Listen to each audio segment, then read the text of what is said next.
All right, we are live. Scot Chisholm, welcome to the future of fitness, my friend. Thanks for having me. Yeah. Excited to be here. It's going to be a lot of fun. I've heard so much about you. I haven't told you this yet, but I was at a conference a couple of weeks ago in New York while you were having your Highland Summit event.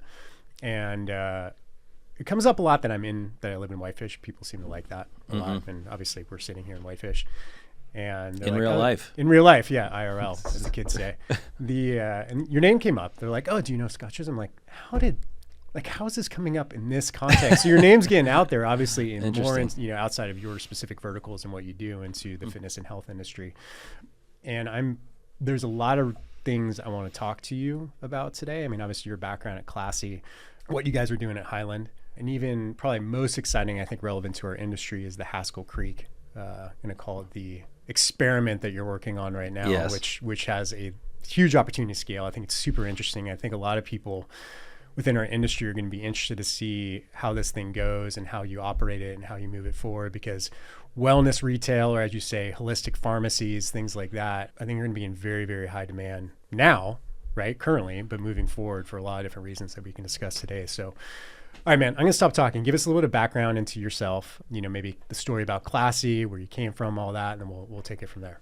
Yeah, absolutely. I was going to add on to your Haskell Creek comment that retail is traditionally a shitty business. So part of it is actually figuring out how to make it a good business model, because the margin, that's why a Walgreens and a CVS, they moved towards the pharmacy, because the margins are just so much greater. So we don't have a pill popping machine. We're basically a redo of the front of the store, and with an eye towards prevention, not pills. And so it's like, how do you make enough money to make that a successful business and to be able to scale it? But we'll tackle that later. But that's what this big question mark in my head. That's why it's an experiment. Okay. How do we make retail not suck? Okay, table that for later. Cool. Yeah. Noted. All right. Well, Classy actually started as a passion project to raise money for cancer, because my mom had cancer growing up twice. Mainly when I was in high school. She had breast cancer, went through radiation and chemotherapy, and the treatments have advanced quite a bit since then. This was probably 20 years ago, and she survived, but it was really pretty brutal. And the second bout, especially, was very hit or miss. Like we thought we might lose her. What type of cancer was it? Aggressive breast cancer. Yeah. So double mastectomy, the whole bit, like everything that to prevent it from spreading. So it was a pretty trying time, obviously, with that happening. And she was an absolute trooper and was complete inspiration for me. And fast forward the clock, not too many years later, but a couple. I had moved from Boston to San Diego. I was living with a bunch of friends, and we decided to do this fundraiser for cancer research because of my mom, but also cancer had affected a bunch of friends that we were living with in different ways. My buddy's dad had died from brain cancer right around that time too. And our genius idea was to do a pub crawl and collect cash at the door. And when we were trying to figure out a name for the pub crawl, this movie Anchorman, that you probably know, with Will Ferrell, who doesn't know that? Yeah. Did the young kids know this these days? Am I dating myself? Is this like I think I don't know, Caddyshack or something now? You know what I mean? It transcends. Okay, cool. Yeah. So with Will Ferrell, and in that movie, he says, "You stay classy, San Diego." He's just like, obnoxious news anchor.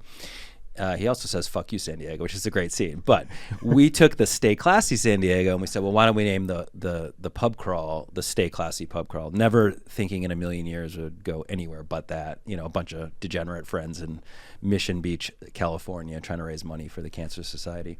And that one event raised $1,000. And after I worked at Booz Allen Hamilton at the time, and I was in my office, and I remember shutting the office door and calling the Cancer Society and be like, guess what, guys? We raised $1,000 with this awesome pub crawl at Mission Beach, blah, blah, blah. And we plastered your logo all over the town and raised some awareness. And they actually got mad at me for doing an unsanctioned event. Really? Yeah, no joke. And I was like, do you want the check? And she's like, well, we want the check, but you have to come down to this event called the Relay for Life that was in Point Loma at the time, which was basically a bunch of middle-aged women, which I'm middle-aged now, middle-aged women walking around a track for 24 hours. And we were 24 years old. It was like, that is not how we wanted to spend our afternoon or day. But we went there, we brought the check down, and we did one lap, handed it off like a baton, and got the hell out of there. But the moral of the story and what we were left with was why does giving need to be this hard? I mean, why are we jumping through hoops just to like do a silly pub crawl with friends and donate $1,000? And so we decided to do more events and recruit young people into philanthropy earlier in life, make it easier, work with charities that weren't as much of a pain in the ass. And eventually that led us to developing software that would make our events easier to collect money, basically for people to buy tickets, eventually for them to create a personal fundraising page if they were coming to the event and raise money before raise money as the event was approaching. And eventually, when we talked to these nonprofits that we were raising money for, they said, "Hey, what you guys have built is actually pretty awesome, the software. Can we use it for our own fundraising, not just your fundraising events?" And so we said, okay. And at that point, we were sort of like inadvertently transforming into a software company. And so we went through an incubator in San Diego and we repolished the business model, if you will, and decided to phase out our physical events. They were fun. We could talk about that as well, but that wasn't really what we wanted to scale, and focus 100% on the software. And we relaunched as Classy, the technology company, in 2011. And basically what it did was allow any nonprofit to host online campaigns, crowdfunding campaigns at the time, essentially like a white labeled version of a GoFundMe or a Kickstarter or Indiegogo. And those three platforms were huge at the time.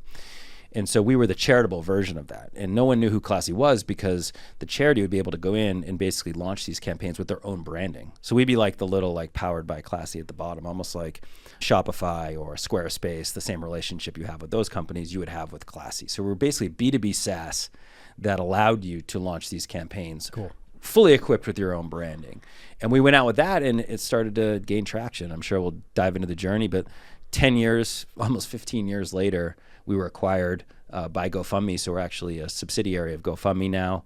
And both companies combined have raised, I think, $30 billion since we both started. Wow. And ironically, GoFundMe was also founded in San Diego, and I knew the founders very well. One was just visiting me here in Whitefish for the Highland Summit. But we both had parallel tracks, them more in consumer crowdfunding and us in B2B nonprofit fundraising. And the combo of the two create, I think, the biggest platform in giving for both sides of that equation, which is cool. Wow, man, that's huge. And on a side note, when I was preparing for this interview, I heard Anchorman references. I heard Goonies references. I was like, all right, we're going to get along really well. Yes. Before we get into a little bit more about Classy and how maybe it's relative to the fitness industry too, is like, there's always a point of curiosity to me. Is like when a founder sells, right, gets acquired, from the point of like that transaction was done, you're like, okay, holy shit, we did it. Mm-hmm. Right? What is that moment? If you can explain that to other founders who are maybe looking to get to that point, was it everything you had hoped it would be? Was it a letdown? Was it more? Give us some insight. Well, emotionally, physically, what happened?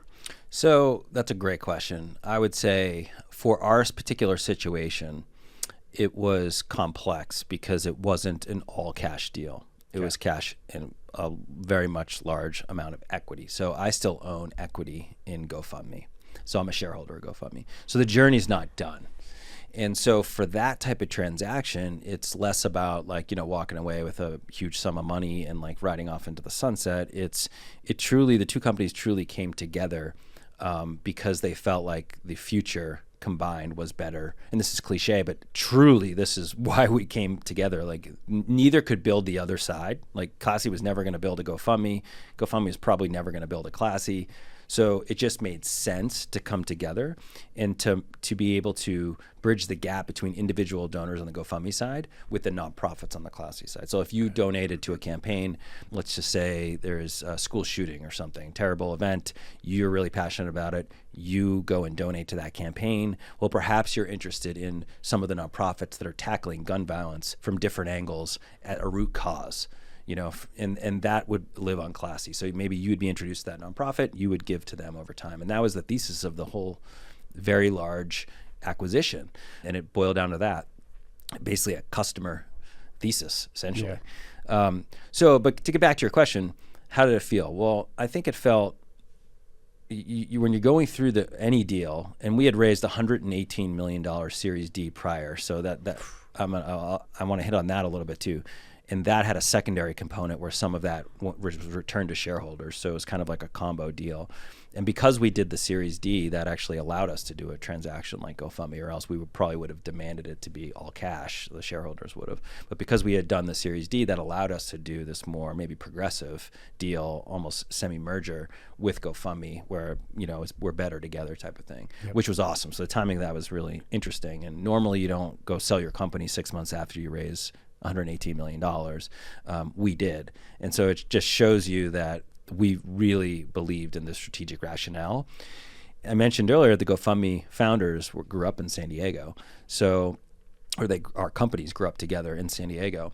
And so I knew them for years, and we had joked about bringing the companies together for almost a decade. And they had actually come after us several times to try to buy us, and just the timing wasn't right, et cetera, et cetera. So this wasn't just like a random event. This had been sort of happening in the background. And we were both at peak strength, if you will, and it just felt right for both parties. So I would say a sense of relief in that regard, because it was almost like this story that like, or this opportunity that kind of wouldn't go away, that just kept reemerging. And it was like tantalizing. We were like, we're really going to do this or not, you know? And so it was like, once I committed in my head, and you commit anything, it's like, we're doing this. So there's that whole due diligence process and everything where, you know, at any given time, no matter any deal you do, whether it's an acquisition or raising money or whatever, it could fall apart at any time. So it's like layering the cake, like putting layers on a cake is very fragile, or like carrying a fragile like egg or something. You know, it's like at any given time, the thing can blow up in your face, and you have to be as delicate as possible. So from that perspective, it was like, whew, all right, we committed to it and we got it done. Both sides seem happy, right? That this is excited, that this is the future together. And then I would say after that, as a founder, I wasn't involved operationally by choice. I had already actually just recently phased from CEO to chairman, so I was on the board of Classy, but I decided not to join the board of GoFundMe and not to be operational and just be an advisor. That was awesome for about a year, and then I was like, I started to regret that a little bit, like not because they were doing anything wrong or I wasn't pleased or anything like that, but I was like, I had that itch to still, you know, be connected in some way. But I still closely advise the president of Classy, which is essentially the CEO of Classy, and then the executive team of GoFundMe, and even work with the board. I'm just not on the board. So I've kind of like, you know, gotten back involved in that way, and it's kind of like a dream position because it's ad hoc. I don't have to join any recurring meetings. I don't have any brain damage of like managing people, and they call on me when they need me, and that's kind of cool. So from that perspective, it's like awesome. But there's still a lot more to do together. I mean, this is a company at significant scale now, doing billions of dollars a year in volume on the platform, and it's not slowing down. You know, it's GoFundMe, I think, is only in, I want to say 20 to 30 countries. That's it. So we get donations from countries all over the world, but in terms of you being able to start a campaign for something you care about, only 20 to 30 countries still. So there's a lot of international growth for GoFundMe, and then Classy is barely scratching the surface. We work with like less than 5% of nonprofits out there. So there's just so much more to do together, which is very exciting from a founder's perspective and a builder's perspective. Yeah. Wow, man. It's a long way from a pub crawl. Right? That's it. Although that's what I mean. If I was still operational, I'd be forcing them to do pub crawls once a quarter. Good guys. I have a big idea for Q4. Yeah, I know this is. Yeah. I know we're focused on the board meeting right now, but I think we need to go get fucked up. Yeah. I want to go back before we go forward on this. So, like, I think about our industry and the value of doing, you know, fundraising events and partnering with charities and things like that. I mean, from like, you know, a major health club chain like a Crunch, or a mid-size franchise, or like a Metabolic, or an independent gym like mine, which I owned for a while, or big brands. You know, you get CrossFit or High Rocks or Go Ruck, and all of them are community driven for the most part, right? So how would, in these particular cases, maybe just pick one if it's easier, like how would Classy come in, work with someone like that from a software or service perspective, and what are the benefits to these brands and companies for doing something like that? Mm-hmm. Yeah, so Classy primarily works with nonprofits, but there are for-profits that run charitable events, and there's partnerships. And so when a for-profit company, if you're not, I'll get to the nonprofit in a second. If you're a for-profit company that's looking to add a cause or giving or some sort of component or just community interaction, then there are cases where they'll use GoFundMe or Classy to host an event or to get people together and donate those proceeds to a nonprofit in the community. But zooming out, I mean, Classy started primarily as an events company in a way, raising money. Well, not even in a way. It did start off as an events company raising money for charity. So the functionality in the software is very event-centric still. So that's setting up a page, or basically a microsite for your event. It's the registration and the ticketing and everything that comes with that. You could do everything from athletic events to formal galas and everything in between. So it's a full-on, it's Eventbrite for charity. I mean, it's a full-on event platform at this point, which is super cool. Cool. You know, that would be primarily how they'd use it.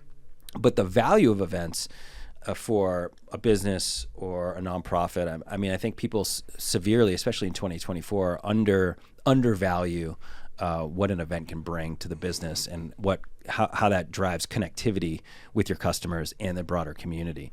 Classy, starting with events roots, even after we transitioned to a tech company, we kept two very specific events. One was called the Classy Awards, which was essentially the Oscars of philanthropy. We still have it. It's in digital form. It's not as cool, I must admit, but it was literally in a theater every year. No 2,000 people in a theater, and we used to have nominations that were independent of being a Classy customer. It was all on the merit of your impact and your programs, how your nonprofit was moving the needle in whatever cause you were doing. And we had a judging panel or board of 100 different professionals that would declare the winners, essentially, independent of Pat and I, who are our co-founders in our company. Yeah. So it was an amazing event where there wasn't a dry eye in the building, and you had all these nonprofits coming out and all these other people who wanted to witness this, and our brand was in the center of it. And that really was, I think, one of the smartest marketing moves we ever did, but more importantly, was an embodiment of our mission and our values and what we stood for, and people just felt that. So the trust that people had with our brand, Classy, or Stay Classy in the beginning, and then Classy at the time, was 100x what another brand could do without something like that. And then we did a conference as well, like a really cool kind of creative conference called The Collaborative that would also bring our customers, but also people that might want to use our software together. That was a little bit more a traditional tech conference, but it still was an amazingly done.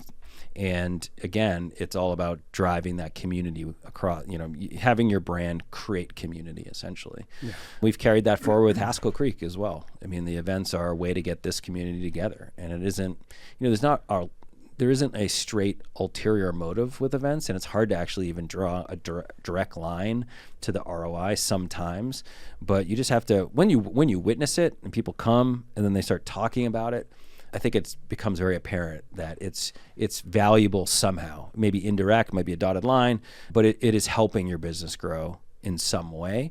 And it's also just really great for the people that are involved with the brand, the community. Yeah. So very pro events for businesses. They are a pain in the ass, and it's kind of logistically, but I think it's huge. Yeah. Well, when you talk about brand, right, and how you define brand, for a lot of people come on this show far smarter than me and try to define what that means to be a brand. I know you're also building a brand right now, your personal brand. We'll probably touch on that, but it usually comes down to like whatever the emotional connection is with the brand, right? Like when you think of Coca-Cola, I think of like polar bears, right? During the holidays, right? Like that's what mine's like from a kid. That's what I've thought of. And I think when you start talking about emotional, it comes to experiences and what do people think of when that brand, what's the natural emotions that come, and when you're doing philanthropic work and fundraising, especially for something, a cause that people really like and believe in, then you have a really strong connection that's really hard to describe, as you're saying, but there's value, right? Without a doubt, there is value to it. So there's a currency that, like, just getting people in the same room together, that I think it's a feeling, and somehow deep down that almost equates to the brand. Yeah. And how a person that attends that event or otherwise walks away and they're saying, in the case of Highland, you mentioned the Highland Summit. You walk away from that summit, and now you have this view of what Highland is, and it's a memory of that event. Yeah. And it's very tangible. Yeah. You know, the sights, the excitement, the smell, the feel. That's very difficult to do in a purely digital environment. And so I think events are unique in that way, that they almost bring this like this tangibility to the brand. Yeah. And then, like you said, it's about what the brand stands for, what the company stands for. That tends to be what people remember, outside of iconic imagery as well, or a feeling that you equated the polar bears to the holiday season growing up.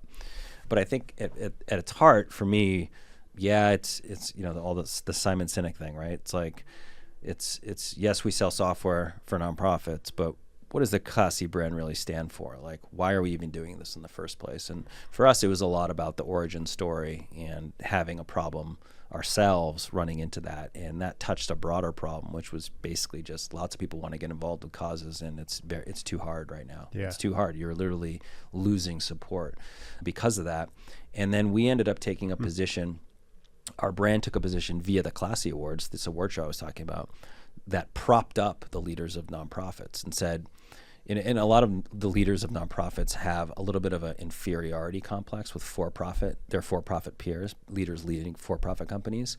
They tend to be looked at as, you know, oh, you're running a nonprofit, or it's a nonprofit. Like, it's not as good. It's a hobby. It's a hobby. That's yeah, cute. Yeah. You know, cool. Right. Scratch your passion over there. And what we said was, no, the folks running these nonprofits are just as innovative, just as strong of leaders, and there's actually a whole lot the for-profit community can learn from the nonprofit community, like from a business perspective. And so our brand basically represented that. It represented like the new age nonprofit or social enterprise, as we would call it. Yeah. And we would prop up those leaders and almost give the space a new look, if you will, or introduce the nonprofit space to the average donor in a different way. Yeah. Amazing. And I think for our listeners too, I want to bring this into like a tangible, like something as a gym over 9 years, that we had our Strength to Give event every year. Well, for 5 years, because it took us 4 years to just come up with it. But it was huge, man. Every year we pick a different local charity, right? So whether it be like the police fund or, you know, Girls Inc., whatever it was, we would pick something, we would partner with them. Everybody in our gym, we'd have a day event. They would sign up for it. They would get sponsors for their individual performance that day. Plus we would have raffles. We had all these different ways to bring in money and partnerships. So by the end of when that day arose, it was like, okay, there was tables all over the parking lot in our gym with different sponsors or different people doing raffles and things like that. We had this leaderboard of who raised the most money. So it got really competitive, right? Really in a fun way. Yeah. We got, you know, press from it. It was all these things happen. And at the end of the day, my reward was I got to walk and deliver a check, right? And that was the coolest thing. It was like the happiest thing I did all year. So there was so much benefit to that. And that's just a small example of what you can do. And I think when you look at, you know, companies that do this at scale, you know, like we talk about the GoRucks or the CrossFits or whatever, like they do a lot of this type of work, which are probably great partners for Classy if they don't do it already. You know, there's a lot of power to it. So awesome work there, man. Let's get into transition. I guess maybe it starts when you move to Montana, right? And then you start looking at this concept for Haskell. So walk us through that. San Diego to Montana, what was that transfer like? And then, you know, what was the concept for Haskell? Yeah, so we had several good friends in the area. So we were already on our way here, and then we got stuck here because of COVID. Yeah. And we ended up never leaving. So 2020? 2020. Yep, yeah. 2020, We're early 2020, yeah. So, you know, not that unusual of a story in general, but we fell in love with the area. And again, we had some really close friends here, so it felt like home pretty quickly to us. We're both from the East Coast, actually. We're used to seasons, used to skiing, things like that. So, you know, fell right into it. But that was at the time that I was transitioning from CEO of Classy for over 10 years, had about a 300-person team under me, was fried. And I was transitioning to chairman of the board, which was a lighter weight role, but is still a substantial role. The GoFundMe thing hadn't happened yet. And so when I got here, I had all these health issues that had started accumulating from the 10 years of stress and just getting beaten down, from, you know, migraines all day, every day, to an earache that just constantly wouldn't go away, to crazy pressure along this one side of my face, to trouble swallowing to the point of choking. So I was out there looking for answers for this, and I was basically banging down the doors of traditional doctors. I was actually in the Kalispell Hospital getting scanned for cancer in my throat, and every single doctor would basically say, "There's nothing wrong with you. I'm like, well, clearly there's something wrong with me. Like I can't even swallow certain foods type of thing. And a friend eventually recommended that I go see a naturopath and kind of take a different approach to solving this problem. And so I did, and I saw a couple, and they opened my eyes to the power of, deeper set of blood work and understanding like really what's going on in your body, not the kind of surface level blood work that you get every once in a while at the traditional doctor, like deeper blood work to really see what's going on, and to focus on nutrition, lifestyle, and then natural supplementation to help guide some of the, things that were going on in my body that were just like basically an inflammatory response to stress at the end of the day. Yeah. What I was seeing, the migraines, all these, those were the downstream effects of that. It started way earlier and was like almost like brewing, like just boiling in me. And I can handle stress pretty well. Like even my wife doesn't quite know if something's bothering me until it kind of explodes, if you will. And this was basically the body version of that. Like I was holding it in for so long that it needed to come out somehow. So I ended up going on a pretty strict elimination diet. I became gluten-free. I realized I had some different allergies, all this different stuff. Fixed my diet basically, and I really worked on I really worked on understanding what the blood work was telling us, and would take specific supplements for those deficiencies and whatnot, and pretty much cured myself in 30, 60 days. Wow, after years.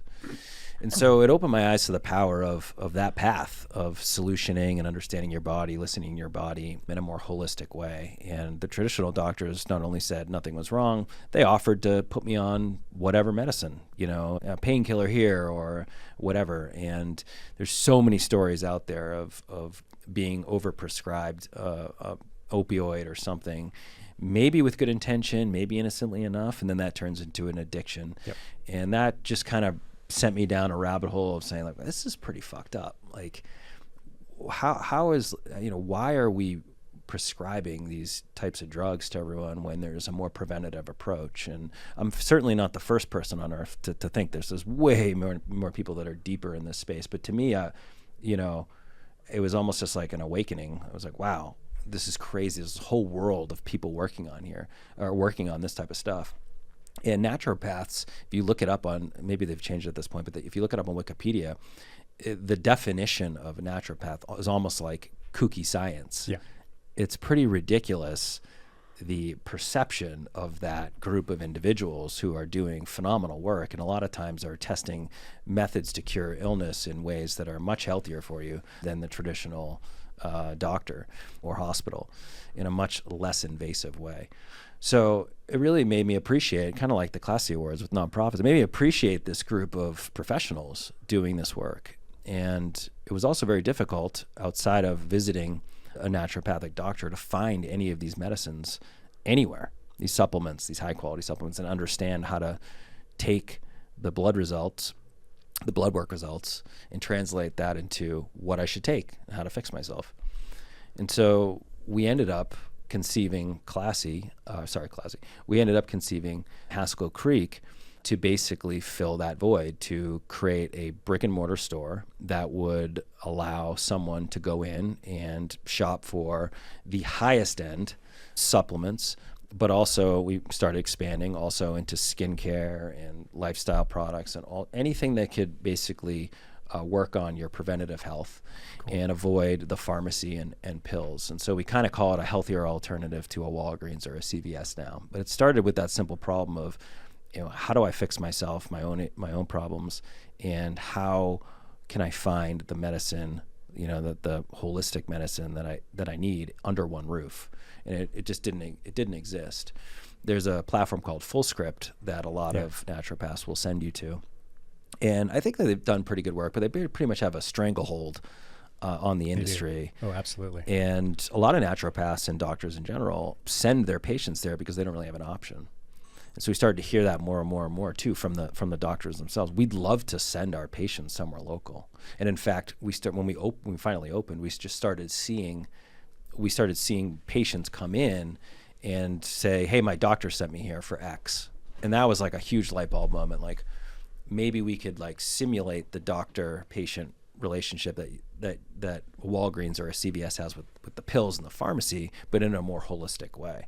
And so we're kind of working on that now too. How can we have a direct line to the naturopathic doctor's office? Yeah. And could they send in a prescription, quote unquote, because oftentimes it isn't medical in that way, and have, inform or create a routine or a plan for that patient, and fulfill all of that for them over 3 months, 6 months, whatever they need. So we're going down that path too, which has been a really cool thing to explore. But at the end of the day, it's, Walgreens and CVS serve the purpose. Those are very old school companies, and they were probably amazing at one time. They've completely shifted into the pharmacy and the pill selling business. Basically, you can get fentanyl at a CVS and our Walgreens, and the front of the store they've pretty much given up on. Most of their revenue comes from the pharmacy. They sell candy in the front and cigarettes and alcohol and all these things, and hey, if you want, that's your thing, cool. But in no way is Walgreens healthy. Not even close. Even the skincare is just laced with toxins and chemicals and stuff. So they've lost the consumer trust. People go there simply to get a prescription filled. The rest of the store has lost its way a very, very long time ago. And so we felt like we could fill that gap. We could come in and offer up a new Walgreens or a CVS for 2024. And people care way more about what they put in their bodies these days. And the reception's been awesome. Yeah. So my wife and I, a couple weeks ago, we were at Taco Tuesday at the VFW, which is like the opposite of health and wellness. But good taco, Brad. Oh, it's great, man. Yeah. Have you been there? Oh yeah. Well, we order from there all the time. $2 tacos. It's great. Yeah. Can't beat that deal. But we walked. I'm like, we got to check this out because I'm going to be interviewing Scott soon. So we walked across the street, and she'd never been there before. I had been in there a couple times, and describing the retail experience is, first of all, very clean, very nice, very well lit, right? Well curated. Anything from multitude of supplements and brands to skincare to, you can probably list all the things. And then props to my wife, by the way. She led the design, and then Colette, who's our GM of retail. Both of them are really the collaborators on the aesthetic and the buying and all that. Well done. Well done. And there's probably a lot more room. I mean, there's a lot more room in there to still curate more, but you have to be pretty responsible with that component of it. And then in the back, right, you kind of go to the back, there's also a cannabis counter, right, which I know not all states will be able to do. But I thought that was really interesting because, my hypothesis is that and this is probably what you've already proven out in your own heads, there's a lot of people out there who are cannabis curious, right? But they don't want to go into a normal dispensary for a lot of reasons, which I could 100% understand. So maybe it's opening a gateway into maybe some of the healing opportunities with cannabis as well, right? Or just the, consumption of alcohol is way down. People are looking to alternatives for that. So it's really interesting. It was like, and then there's this like well-lit, beautiful, like really attractive thing that says, come check me out back here, right?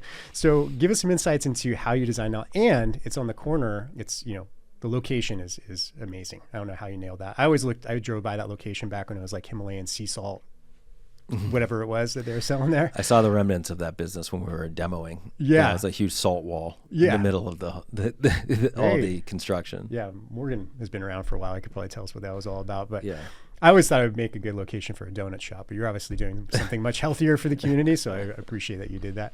But walk us through like the curation and the actual retail, the size, the footprint, like what you guys are thinking and what is scalable now and what would you have to tweak in order to scale this thing? Well, I'll start with the cannabis side and work backwards, if that's cool with you. Please. So my good friend from high school, Craig McViney, is one of the reasons when I mentioned we had good friends that were in Whitefish prior, he was one of them. And he's a master grower. And so when we first got here, he was thinking about starting up a cannabis concept. And we were going to invest in him and back him. And in parallel, we were going through I was going through that health journey. We were thinking about this Haskell Creek, it wasn't even called Haskell Creek at the time, but more of this health, like holistic health concept. And so we just basically decided to they're two different companies, but we decided to like pair them together almost like sister companies. And our original store was out on Vorman Road, more like a country store. And that was sort of like a serious test case out there. Very cool location, very community centric, lots of events. But that helped us sort of like see what people liked, what they didn't like, if this concept would work. But there were 2 stores in one, and more or less. You had the dispensary, and then you had this holistic health side. And so the success of that store gave us the confidence to open up the downtown store that you're talking about on this corner and invest as much as we did. And primarily, the risk, at least initially, was around the health and wellness side. We weren't sure if that was going to work.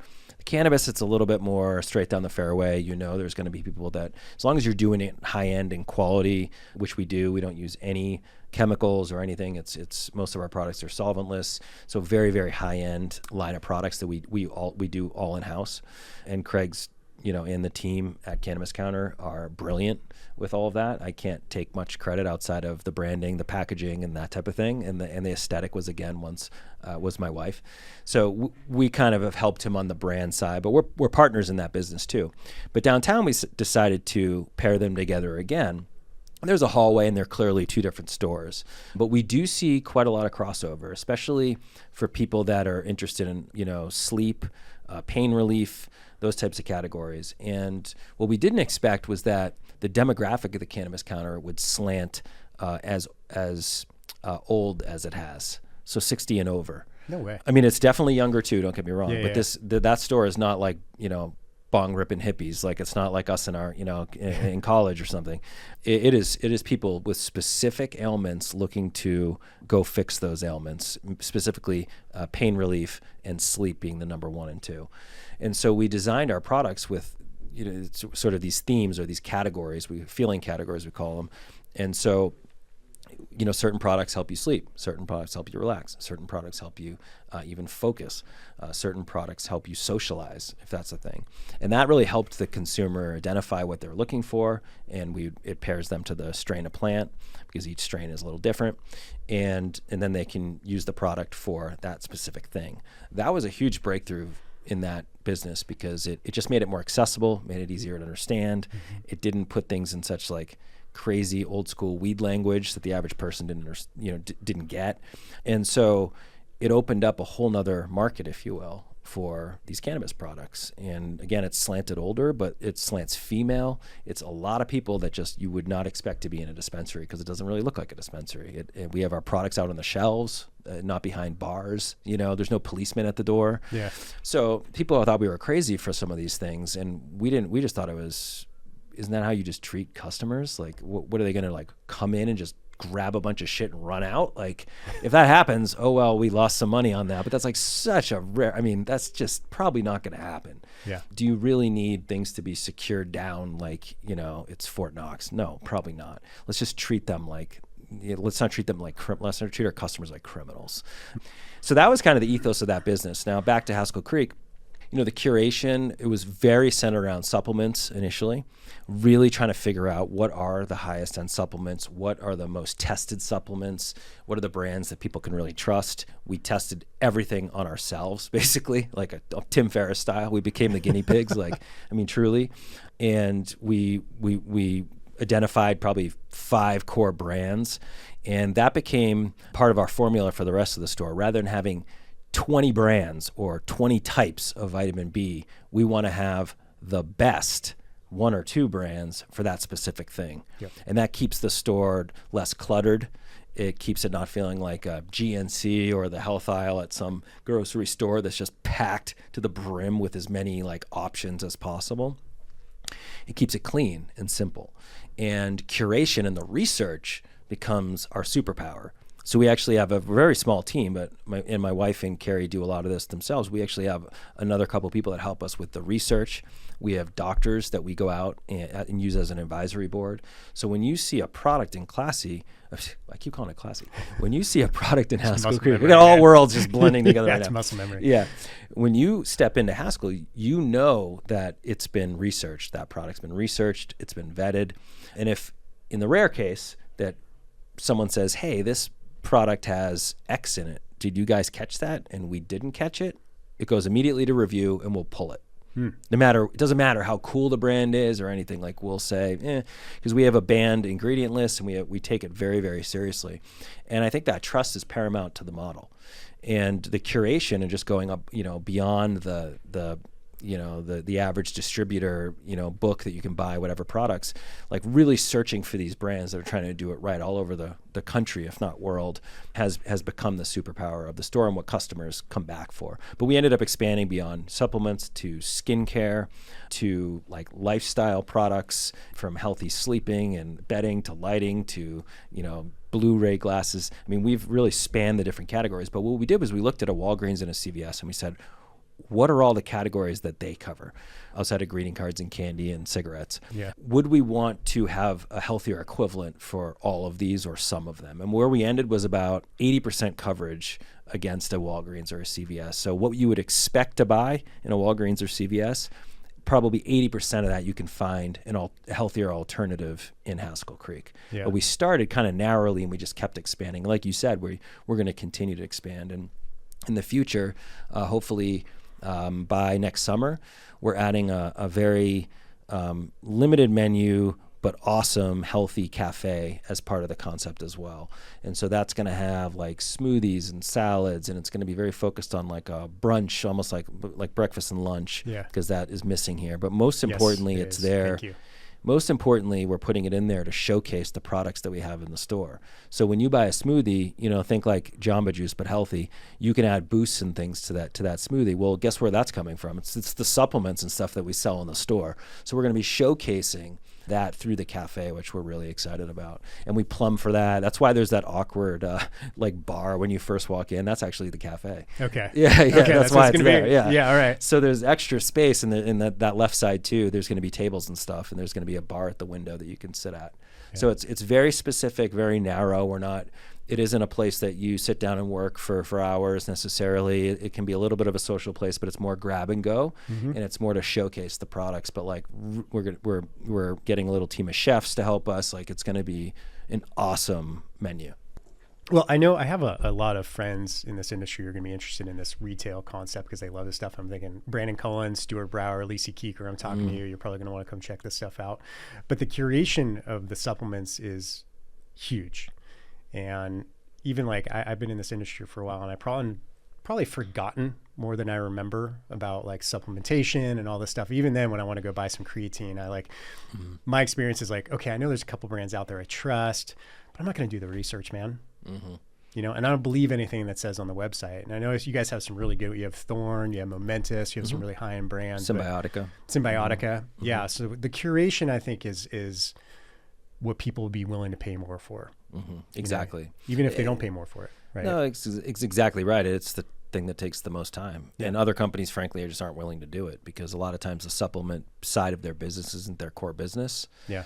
And in our case, it is. And so we are very dedicated to making sure that's the case. But we also do that with the skincare and any other products in the store as well. So we're screening ingredients across the board. Right. And we will do that for the cafe as well. Right. So like, for instance, take the average smoothie. It's basically just sugar. It's just like sugar water. It's not healthy at all for you. Ours will be completely different than that. Like it's just small things like that. Like a smoothie's not a smoothie. It's not automatically healthy for you. And I think that's basically the skeptical eye that we're applying to all products. I mean, when I walk into Walgreens now that I know as much as I do, and it isn't as much as probably a lot of your listeners, but it's enough to be dangerous. I mean, I'm like completely turned off. I'm like repulsed. And it's crazy to me that they can even get away with selling what they do, but the average person just isn't informed or doesn't have the time to be educated. And that's not their fault, right? They just assume that a Walgreens or a CVS is a safe place and it's been vetted. And that's just may have been the case a long time ago. It's not the case anymore. No, I haven't bought a supplement from one of those stores in like 15 years. Totally. 20. Paint me a picture here, Scott, like, I don't know, I'll put a time horizon 10 years from now, right? So we'll say 2035. Where can this be? Like, what's the vision of this? And then what do you foresee as the biggest challenges for you to get there? Yeah, I think the retail model is a challenge. Brick and mortar. Sure. It's just hard. That you want to be able to offer these products at affordable prices. We're a premium brand, so we're not trying to be a discount retailer necessarily.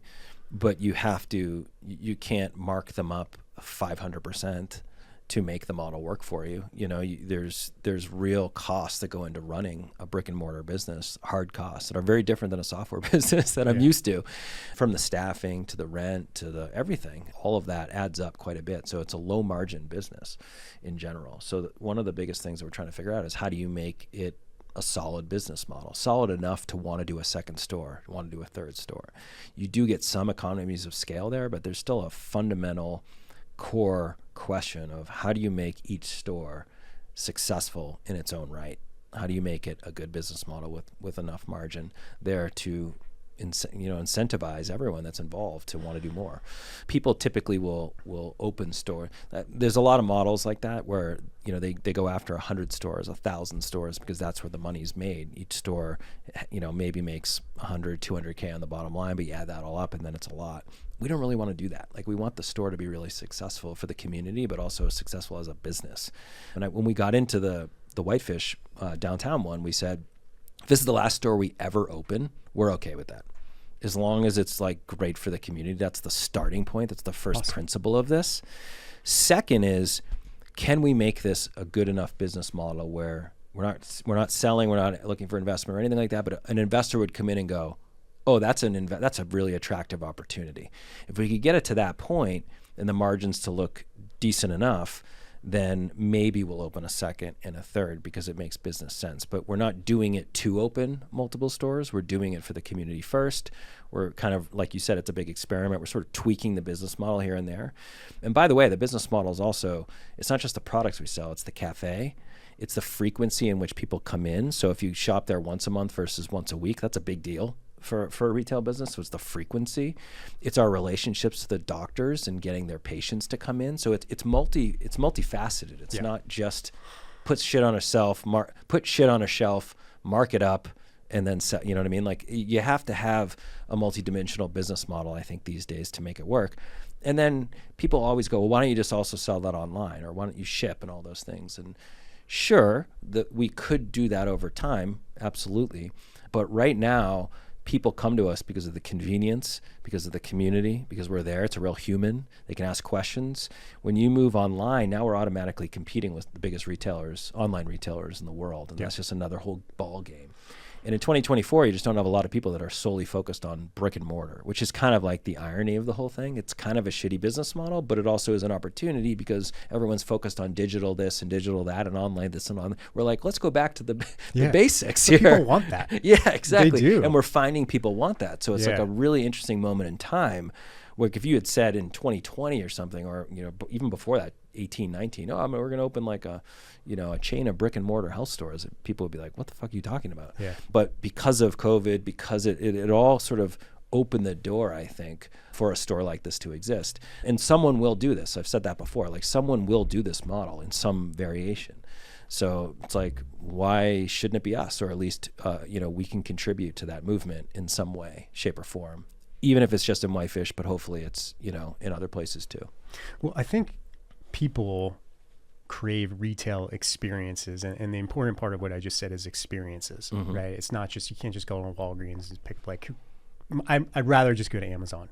Right. But if it's an experience where it's curated, it smells good, like all these things, right? Kind of like boutique fitness in not too dissimilar ways. Like, people could go to a big, large health club, they could work out from home, but they come because it's an experience, there's community, maybe they know the person at the front, they go get their little punch card for their smoothie, they always give a nice tip, like, it's stuff like that. And I think I was I'm sure I'm not certified anymore, but a functional diagnostic nutritionalist for a while as part of my practice, which was based on blood work, right? Get a bunch of blood work in, do a lot of, self-reporting from the patients, and then you would prescribe a shit ton of supplements, right? That was the business model. I didn't get too much into it. And then you make percentages on that, right? So it became a reoccurring revenue model for these people. And I'm like, there's got to be something similar that you work into here, which sounds like you're eyeballing pretty hard right now. It's like, how do you make that into like more? It's like it's almost like a membership or a reoccurring revenue model for these businesses that could be really attractive from an investor standpoint, because that's what they want, right?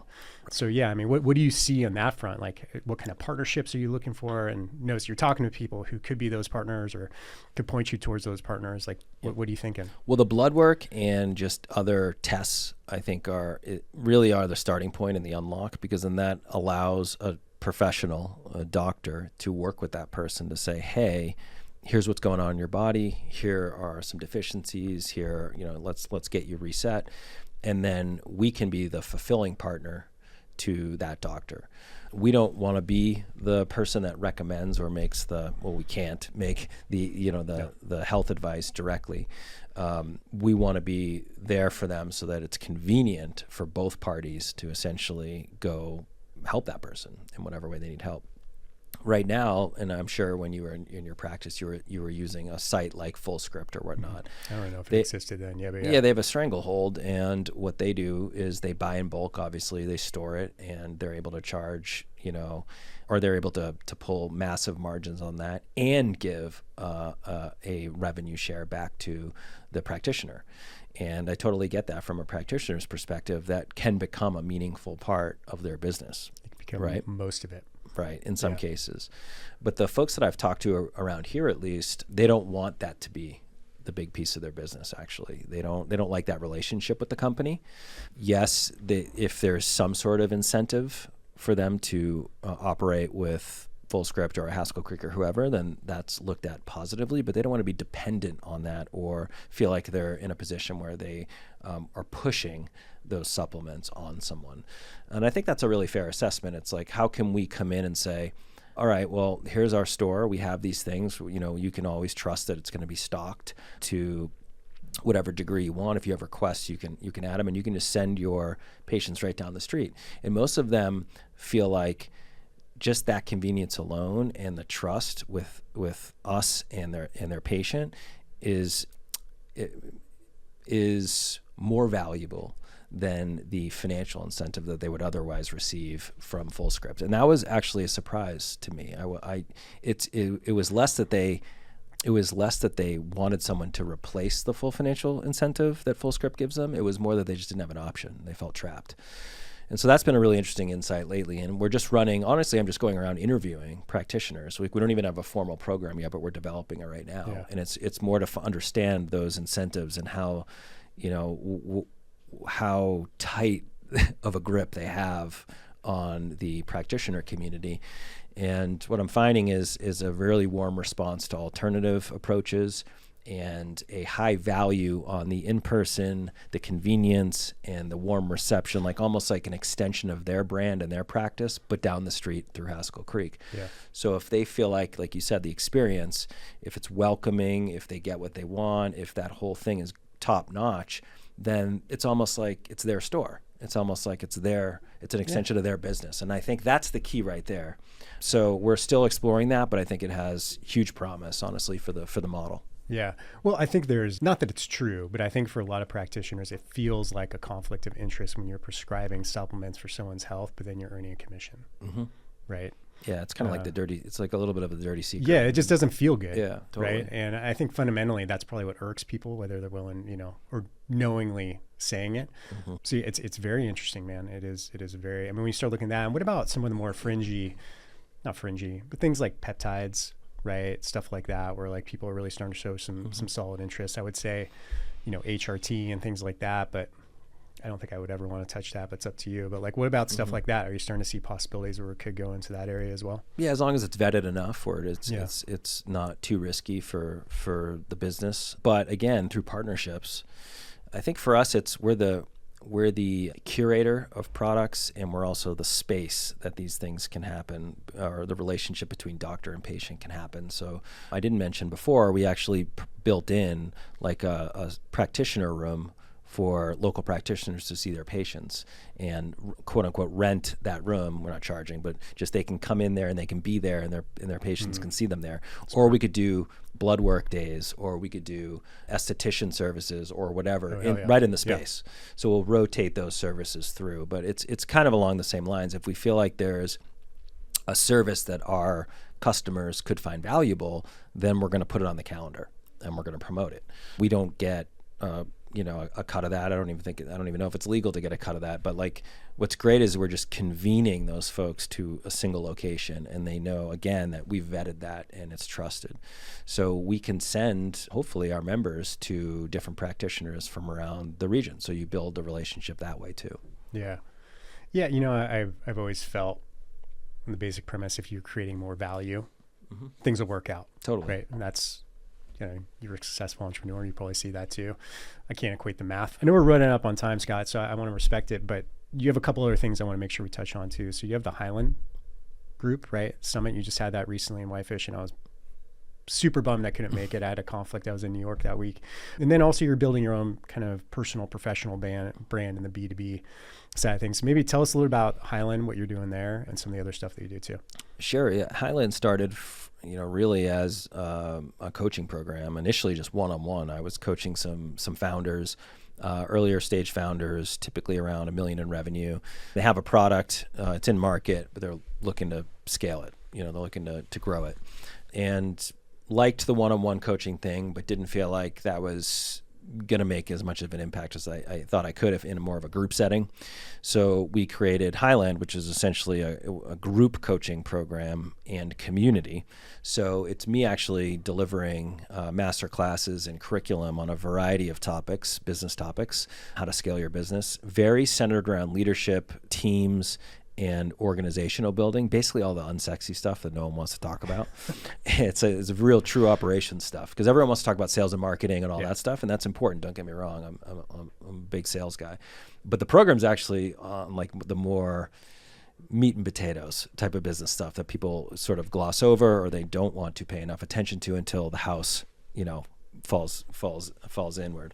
So that's what Highland is, and what's awesome about it is that the community side of it, the peer-to-peer side is really taken off too. We have members from across the country, several in Montana, but we have a lot of states, most states, I would say, and they're starting to have member dinners without me involved and get together and all these different things. So it's really cool. Like, they're learning from each other because they're going through the same types of issues, and it's industry agnostic. It's not tech, or it's not just tech. There's a good amount of tech founders in there, SaaS founders, but there's everything else too. There's D2C, there's retail, there's CPG.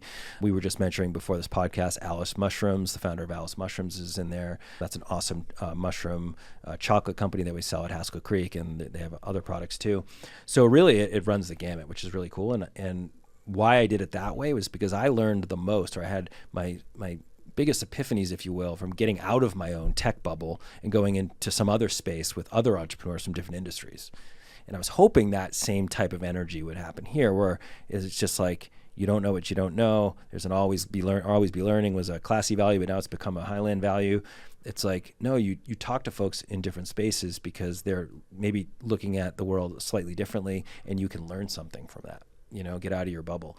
And so we had the first ever in-person event called the Highland Summit in Whitefish last week. And we're going to do probably more events in real life, but this was the first time most of us had ever even met each other in real life, which is kind of crazy. It's been mostly virtual. We get together pretty much every Wednesday virtually.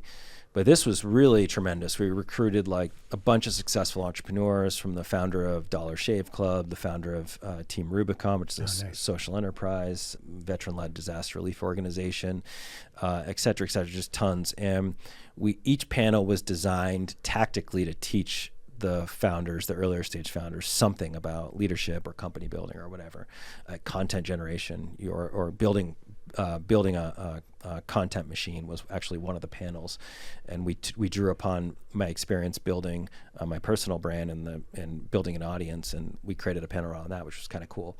But every single panel was tactical, so the founders would walk away with something. And then we had like an amazing chef curated dinner and all this stuff, and it was just about coming together in real life, learning from each other, and then bringing in people that have been there, have done the thing, and can talk kind of in reverse and reflect on their mistakes, their lessons, very openly and in a raw kind of way. So that's what we did. And feedback's still coming in, but it's been like glowing.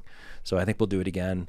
Again, this is one of those things where I didn't wake up one day and say, I'm going to start this thing called Highland. It really was totally organic. And I get a lot of energy working with other entrepreneurs and all these different spaces. I don't even like, one guy's doing this robotics company's doing these autonomous underwater vehicles that go to crazy depths to explore various areas of the ocean. I know nothing about that, zero.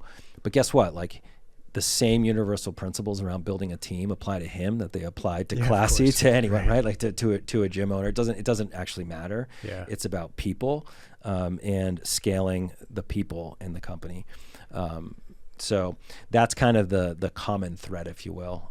Stage or industry agnostic, stage specific. Everyone's kind of in that, we'll call it $500K to maybe $10 million in revenue range. Awesome, man. And you had Drew Bledsoe. Yeah, childhood favorite. So being from New England, I got to interview Drew Bledsoe to kick the whole thing off. That was really cool because, I mean, what that guy has gone through is amazing, adversity-wise. You know, being that, for people that don't know the story, I'm sure your audience actually probably does, you know, getting hit so viciously and finding himself in the hospital. I read that he lost half of his blood in his body. Yeah, it was a serious, serious injury. Whoa. Most people don't know that. And he woke up one day in a hospital bed going, wow, I was the number one pick of the NFL draft. I was a franchise quarterback, and now everything's uncertain. You know, I'm not even sure I can play again. And so, you know, his future was very different from that day forward, but he got back up and played many more seasons, and his stats are actually phenomenal. Like, he's a top quarterback ever. So, you know, it's pretty cool. Yeah. He's also way taller than me, and his hands are huge. Yeah, he looks humongous. And he did a great job on the Tom Brady roast as well. Dude, he crushed it. That was He one crushed of my favorite things. I mean, it says a lot about his character. It does. To have, you know, and it's who could have written that storyline, right? Like, No. little old Tom Brady. But one of my favorite images is Bledsoe with his arm around Brady after coming back the season they won the Super Bowl, and basically coaching him from the sideline. And, you know, someone else could have been a total jerk in that situation, or standoffish, and he was there coaching Brady. And ironically, Brady gets hurt and Bledsoe has to go in to the AFC Championship game, and Bledsoe won that game and put him into the Super Bowl, which then Tom played again. But people forget that, like, he actually had a tangible role in that first Super Bowl and won the AFC Championship. So it's just an incredible story, and he's also an incredible human, has an awesome family. And myself and my wife Carrie and all of us, we kind of look up to them just as role models, like parents wise. Like, it's cool you've gone through all the things you've gone through, and you still want your kids still want to hang out with you. You guys seem to like each other. Like, that's something to aspire towards. So that was honestly one of the reasons why I invited him. Unless my child's man crush, and we did actually go see him in the old Foxborough Stadium in the bleacher seats, freezing our ass off. But, you know, it's kind of a full circle story. It was kind of neat. Yeah. Yeah, that's awesome, man. I would love at some point to hear about how you got that interview, how you prep for that interview, as someone who loves to do interviews. But we'll save that for another time. I watched the roast. Scott, I would urge people to go follow you on LinkedIn. You put out really good content. I've been enjoying it for a while. I think I've been enjoying it since before I even know that you lived here in town, which says something, cool. right? Yeah, that's really cool. So really valuable stuff. I mean, other than that, is there anywhere that you'd want the audience to go, or if they want to reach out to you, how would you advise them to do that? LinkedIn, Instagram, and X. It's just my name, Scot Chisholm. Scott with one T. Yep. And Chisholm, like Stockholm. It's a weird name to pronounce. But you can find me. I'm really active. I post pretty much daily, and we exclusively cover topics that we think founders and operators would find valuable. That's it. We're not posting content to put the next leadership meme out there and try to growth hack, you know, to get a bunch of eyeballs and followers. We literally put out content that we think will be valuable. Much of that content lands into my newsletter and then into my blog, and much of that content turns into actual curriculum that we're teaching in Highland. So even the social posts are, you know, what I believe to be, you know, an interesting way to look at business, or a tip that someone could take away and actionable, and then that grows into actual curriculum. So it's been super fun, honestly. I've met so many, never thought, I kind of like have a love-hate relationship for social media. I don't really like social media, but I must say the surprising thing about just posting more was there's a lot of shit out there and a lot of noise, but then there's like 1 to 5% of like really truly amazing people I've met through this. And not just through Highland, just like people just reaching out being like, wow, I've collected all your LinkedIn carousels and I tried to piece them together, and I'm like running my company, you know, through some of this. I'm like, whoa, that's insane. I didn't realize anyone would do that. Like, I was literally just posting to get things out of my head initially. And I try to post in frameworks, not direction, like super like hey, go do this right now, type of thing, because everyone's business is unique. You carve your own path. But I try to offer up, hey, this is how I maybe did it. This is the mistakes I made. This is an idea for a direction. Here's what's worked for me. You can decide how much of that you want to take and apply it to your business. And I fully expect people to take some, not all, and make it their own. And I think that general attitude where it's not like, oh, I know better than everyone. I know how to run every single person's business. I do not. I happen to be pretty good at the operations and the people side of things, but still everyone's situation is unique. But the content is truly trying to help people with the unsexy topics that don't get talked about enough. And you kind of need to have gone through to be able to talk about them the way that I have been able to. And more recently, I've been bringing on guests not only in Highland, but to also contribute to the content too, like operators that I really respect. So it's become a little bit of a collaboration too. Awesome. Do you have a podcast? Not yet. So Okay. Highland, it's weird because Highland, I do master classes, but I also bring in guests. So it's almost like a private podcast. Okay.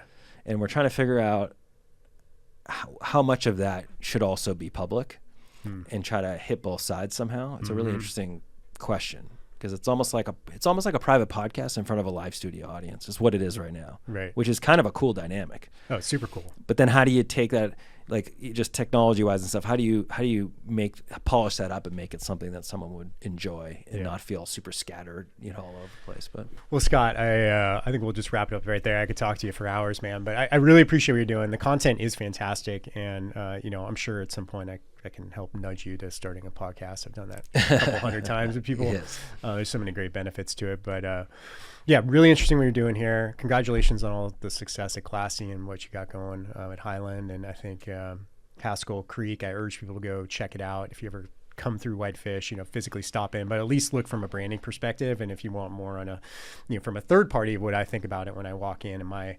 interpretations of it, I'm happy to do that too. So that's awesome. Great conversation. Yeah. Really enjoyed it. Yeah, ladies and gentlemen, Scot Chisholm.